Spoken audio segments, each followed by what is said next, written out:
Hi, everyone. This is Kristen Egger. Today's healthcare topic in the IDChat Podcast series is biometrics. What are they and how are they used in healthcare to positively identify patients? Joining me today to educate us on biometrics is Darren Semmel, and he is the Sales Engineer Manager at ImageWare Systems. Thank you for coming on today, Darren. Thank you, Kristen. Thank you very much for having me. I have a quick, very generic question for you. What is a biometric? Well, that's a very good question. I get that question a lot, right? Because a lot of people don't really know or really understand what biometrics are. So biometrics are the ability to use what a person is, who a person is, to identify them. Things like voice, face, fingerprint, things that are unique to them in order to be able to make proper identification rather than things like state IDs or signatures or other things like that. How many types of biometrics are there? I'm assuming there are quite a few. Oh, there are more than you could possibly imagine, right? And they're more being created every day. So, for example, just recently we have the iPhone 10, and the iPhone 10 has a new face recognition system using a 3D imaging with infrared technology. So that's pretty cool stuff. But we also have some really kind of crazy out there kind of things too, like cranial resonance, which actually sends a sound wave through your skull and measures how it comes out the other side. Now, I'm not volunteering to do that in any time in the immediate future, but it's some really crazy things. More traditional biometrics, you get to things like voice, face, fingerprint, palm vein, iris scan, retina scans, things like that. The sound waves going through the brain, I might pause there as well, but I've heard a lot about finger and palm vein and iris being used in healthcare. So what situations can biometrics be used in the various settings? So that's a really good question. I mean, there's a lot of places in healthcare where biometrics can be used. The real problem with healthcare in regards to identification of patients is the idea that using current technologies like government-issued documents, they can be forged, or they can be manipulated or used or transferred to other individuals. So you can't necessarily guarantee who you're giving service to and who your patient is. By using biometrics, you're actually identifying the patient that you're talking with and who you're talking to and providing that service.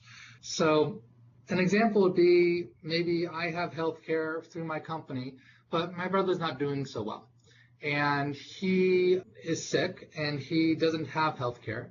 I choose to give him my healthcare information to go to a doctor and sign up for healthcare. My healthcare insurance card doesn't have any information pertinent to me. It's just my name, my identification number for my insurance. So he can go ahead and impersonate me to get healthcare. I have in my records that I'm not allergic to penicillin, but he is. And then he winds up having an allergic reaction to the penicillin and has serious complications. Because of that fraudulent claim using fraudulent IDs, that is a possibility. With biometrics, that's not as easy to happen because you have some identifier that is personal to me that cannot be replicated and that cannot be fabricated by my brother. Additionally, outside of just patient check-in and patient identification, you can do this both for coming into a doctor's office. You can do this for telemedicine. So when you're providing services to your customers through the phone or video, you can use biometrics to identify them, and even in home care. So there's a lot of very useful cases on the patient ID front that would allow for biometrics to improve the quality of care. And then on the flip side, you can actually be used for provider identification. So for doctors and nurses to be able to access records. So what would happen is when they go to access a patient's record, they would have to identify themselves beforehand, making sure that the right people get access to the right records at the right time.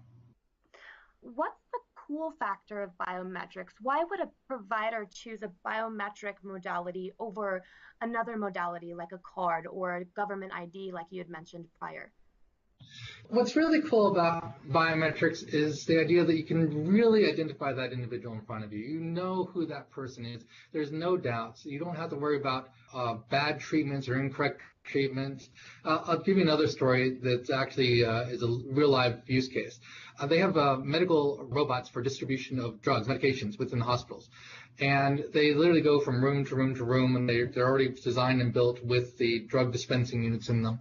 So they use biometrics to identify the patient at their bedside to be able to provide those pills. So without those biometrics, you'd actually have to have someone going into the room to actually provide that, and there are mistakes can be made on the charts, or medicines can be switched around, or the wrong person can be given the wrong dosage of medication. So by using biometrics, you can really start to eliminate some of those errors and some of the mistakes and some of the mistreatments that are possible within the medical environment. And then with products like AIMI that we have here, it also allows us to be able to consolidate the records of that patient and make sure that regardless of how they registered into the hospital, we can really isolate who they are and make sure the right records get to your care providers. To learn more about how AIMI supports biometric patient identification, visit lifemedid.com. Darren, thank you so much for joining us today. And to all of our listeners, stay tuned, same time next week for our next IDChat podcast topic.